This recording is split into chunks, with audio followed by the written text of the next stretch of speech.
Abana nongeye kubasuhuza muraho murakomeye. Ubushize nabasomeye agatabo kitwa Dukumbuye GWIZA. Narakabasomeye ngenda ntakarangije, ariko uyu munsi naje ku gice cya kangahe cya kabiri. Igice cya kabiri twaribazaga ngo ese ko byagenze biti ko GWIZA atari ku ishuri abana bamukumbuye barangije bamwandikira akabaruwa. Ku kabaruwa murimo kubona hano hari handitseho turagukumbuye turagukunda. Reka nkabasomere. Umunsi umwe nyina wa GWIZA yarazindutse ahereza umwana GWIZA nuko aramubwira ati usigare ku rugo umenye umwana kandi utoranye biriya bishyimbo biri ku nkoko ubironge maze ubiteke. nuko we n'umugabo we baragenda. Bamaze kugenda GWIZA arabanza kubura mu nzu no hanze, nuko agaburira umwana aramuheka, amaze gusinzira aramuryamisha. GWIZA atoranya ibishyimbo arabironga abishyira mu nkono ashyiramo amazi atereka ku ziko aracanira. Hashize akanya yumva umwana yumva umwana ararize, aramuterura aramuhendahenda, umwana yanga guhora, umwana yanga guceceka. Amara umwanya amuzembagiza amuhoza, agerageza kumuhoza, umwana aramunanira pe, aguma muri ibyo. Inkono yari ku ziko arayibagirwa. Nyina wa GWIZA atashye ageze mu marembo asanganirwa n'umwuka w'ibishyimbo byashiririye, nuko atangira kuko inabi GWIZA ati Ibyo bishyimbo byashiririye. Yinjira mu gikoni asanga ibishyimbo byose byashiririye byabaye nk'amakara birasa nabi. Arangije ariyamira n'umujinya mwinshi ariyamira ati Reka nze tubonane wandangariwe. Arasohoka yegera urugo avuna urubariro. GWIZA bibonye nta kindi yakoze, buke buke yicaza umwana ku musambi, aranduruka arirukanka. Nyina agarutse abura ahanyuze. Arangije ahita avuga ati aho uzira urambona. Mu gihe akitotomba umugabo w'abaraje amubaza impamvu yivugisha, undi aramusubiza ati Ai GWIZA arananiye. Ibishyimbo namusigiye ngo abiteke yabishiririje, umwana namusigiye ngo amurere yarize yahogoye, none ngiye kumucisha akanyafu murahari igitiye. Se wa GWIZA ati erega GWIZA aracyari muto wasanga byamugoye. nuko bahamagara GWIZA, bamuhamagara yewe GWIZA we, baramuhamagara bamushakisha ahantu hose. GWIZA baramuhamagara ariko baramubura. Sajya kumushakira mu baturanyi, nyina asigara atetse. Nuko ku mugoroba saragaruka asanga umugore arahishije, ibiryo bimeze neza, ibiryo biryoshye. Arangije aramubaza ati GWIZA ntaragaruka? Oya ntaragaruka. Se wa GWIZA biramugora, arangije aravuga ati turamenya dushakira he ko mvuye kumushakira mu baturanyi nkamubura. yo. Ababyeyi ba GWIZA barahangayika no kurya birabananira, bibaza ahantu umwana wabo yagiye. Bakiri muri ibyo bumva umwana arasuhuje, bashidukira hejuru bagira ngo ni GWIZA. Bagiye kureba basanga siwe. Nta kindi uwo mwana yabakoreye, abahereza urupapuro arababwira ati ubutumwa mu buduhere GWIZA. nuko abasezeraho aragenda. Urwo rupapuro rwari ruriho udushushanyo twiza n'intashya abanyeshuri bigana na GWIZA bamwoherereje bamubwira ko bamukumbuye. Ababyeyi ba GWIZA babonye uburyo umwana wabo akunzwe cyane n'abana bigana, bashengurwa n'agahinda. Se wa GWIZA abwira umugore we ati umwana wacu turamenya yarengeye. Umugore akimara kubyumva nawe asubiramo aravuga ati Icyama akagaruka, namureka agasubira mu ishuri agasanga bagenzi be, kandi sinazongera kumukoresha imirimo itamugenewe. Ni ukuri. yo.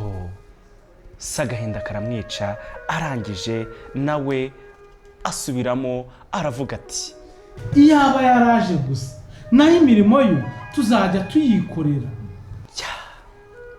GWIZA aho yihishe mu cyumba munsi y'igitanda, yumvise ayo magambo yuzuye urukundo nimuhatigeze abona ku babyeyi be, ava mu bwihisho abasanga mu ruganiriro. ababyeyi bakimara kumubona ibyishimo birabasaba, ibyishimo birabasanga, barishima cyane, barishima, baramuhobera, barangije bamuha n'ibaruwa bagenzi be bamwandikiye.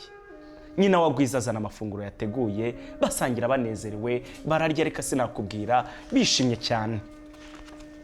Bukiye ababyeyi ba Gwiza barazinduka bamutegurira amafunguro, amaze kwitunganya ararya nuko bamuherekeza ku ishuri. Bagezeyo abanyeshuri bigana na Gwiza baramusanganira, bamwakirana urugwiro. Nyiraneza ashimira ababyeyi ba Gwiza ko bamugaruye ku ishuri, nabo bamwizeza ko batazongera kumubuza kwiga. Sije wahera hahera agakuru kadukumbuye Gwiza utarasaga n'abandi bana, barangiza Gwiza bakamurekera mu rugo. Nizere ko nawe umwana uzi ko atajya ku ishuri, aho uzamubona uzamufate umujyane ku ishuri. Dore na Gwiza yarize kandi nzi ko ari umuhanga kandi yaratsindaga akaba wa mbere. Murakoze cyane, mugire ibihe byiza. Mwari muri kumwe na Pacifique Mahirwe na papa Yambi na Feli. Murakoze cyane, mugire ibihe byiza. Tuva mu bumenyi Rwanda Bookmobile, igisubizo ku bana b'Abanyarwanda. Rwanda Bookmobile, igisubizo ku bana b'Abanyarwanda. Nasoma twasoma, bana tuva mu bumenyi dusoma. Nasoma twasoma.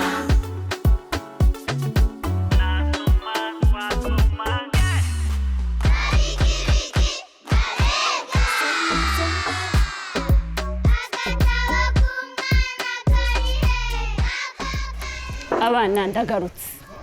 Ubushize hari amagambo nari nababwiye bijyanye n'inkuru y'igice cya mbere. Igice cya kabiri y'inkuru twahisemo amagambo abiri, harimo inshuti, hakabamo n'irindi umutoni. Ubushuti buva ku nshinga gushudika. Iyo umuntu ari inshuti yawe nuko muba mufitanye umubano mwiza.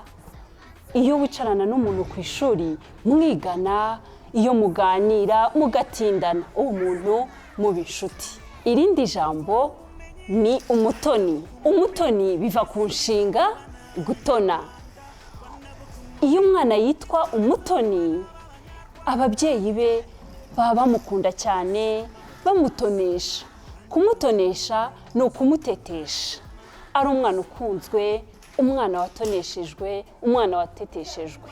Nicyo umutoni bivuga. Ngaho mugire ibihe byiza. Bye. Tuva mu bumenyi Rwanda Bookmobile, igisubizo ku bana b'Abanyarwanda. Rwanda Bookmobile, igisubizo ku bana b'Abanyarwanda. Nasoma twasoma, bana tuva mu bumenyi dusoma. Nasoma twasoma.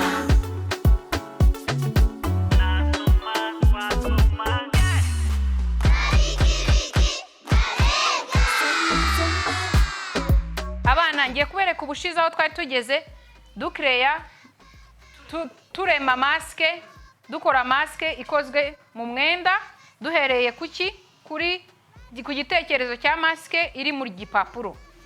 Turabifite hano. So ibi ni byo bitekerezo byacu bibiri hano mu gipapuro, tukabishyira mu gitambaro. Iyo badoda bakoresha imashini. Iyi ni imashini yo kudoda, sibyo? Ukenera imashini, ukakenera indodo. Nazibonye? Ubu ngiye kudoda ino maske nakoresha uruhe rudodo? Nakoresha uru? Yes, nakoresha ubururu. Kuko maske yacu irimo ubururu.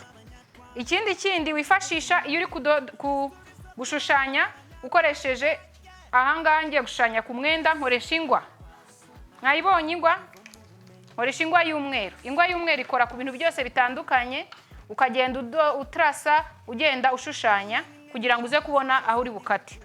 Ikindi wifashisha n'umukasi. Abana iyo bakoresha umukasi bakoresha bitonze, bakaza kuwusubizamo hano kugira ngo batikeba, sibyo? Ariko iyo bagiye gukata bakatisha umukasi. Nawo umukasi ubushize twabonye uburyo bawukoresha. Ikindi ukoresha ni iki? Ni epengre. Utu tuntu tudufasha kugenda umuntu afatisha ibintu byose kugira ngo bitaza kugira iki kubuja bikava mu nzira. Ikindi cy'ingenzi ni iki ni metero. Ikindi cy'ingenzi ni metero tukoresha hano. Hari amasantimetero upimisha cyangwa ibindi bita inch. Ni uburyo bwo gupima, sibyo? Hari metero ikoze muri plastike, hari n'izi metero nini ukoresha iyo ushaka gukora imirongo itandukanye. Tuvuga ugiye gukora umurongo uyishyira hasi ugakoresha ingwa, sibyo? Ikindi cya nyuma ntago wakora utikoresheje ibitambaro. Hano dufite ibitambaro bitandukanye. Noneho nyuma yaho ukaza gutangira, iyo umaze gukora projet yawe, umaze no kwishushanya no kwikata, wicara ku imashini yawe ukadoda. Murashaka ko mbere ku imashini ivuga iyo iri gukora? Murashaka kubyumva? Okay, kanze mbereke.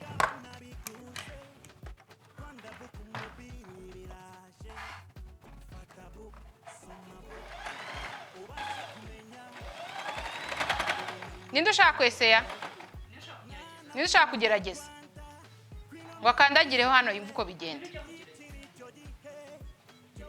Ngwino ugerageza. Iyi ni icyo bita ukuguru kw'imashini, sibyo? Ukuguru kw'imashini rero niko gukanda kukagufasha kudoda hano. Shaka ukanda gahoro gahoro. Iyo ukanze cyane irihuta, iyo ukanze gahoro igenda gahoro. Okay. Noneho hano urudodo mwabibonye, ubundi nuko ntararushyiramo. Ubutaha nidukomeza projet yacu tuziga uburyo bashyiramo urudodo, twige n'uburyo badoda. Ino mask tuzayidoda neza, tuyinonosore. Noneho tuba ubashe gukora ino mask ugakora n'ibindi bitandukanye. Ushobora gukora umwuga witwa umwuga w'ubudozi. Niwo mwuga wanjye. Kandi nifuza ko abana bose biga kumenya kudoda ku buryo babasha kudoda ibintu bitandukanye. Ushobora kudodera ibipupe byawe, ushobora kudodera inshuti zawe utwenda tw'ibikinisho, ushobora kudoda ibintu byose. Wabonye ibintu biri hano byinshi biba bidoze bikoresheje imashini kandi bihereye ku gitekerezo. Murakoze.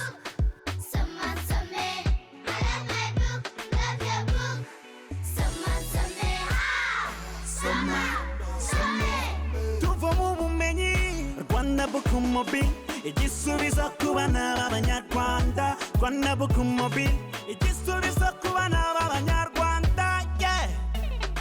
Nasoma twasoma, bana tuva mu bumenyi dusoma. Nasoma twasoma, bana nimwe mbaraga z'ejo z'igihugu, kandi ni namwe byiringiro by'ejo hazaza. Nimwe bayobozi b'ejo Rwanda.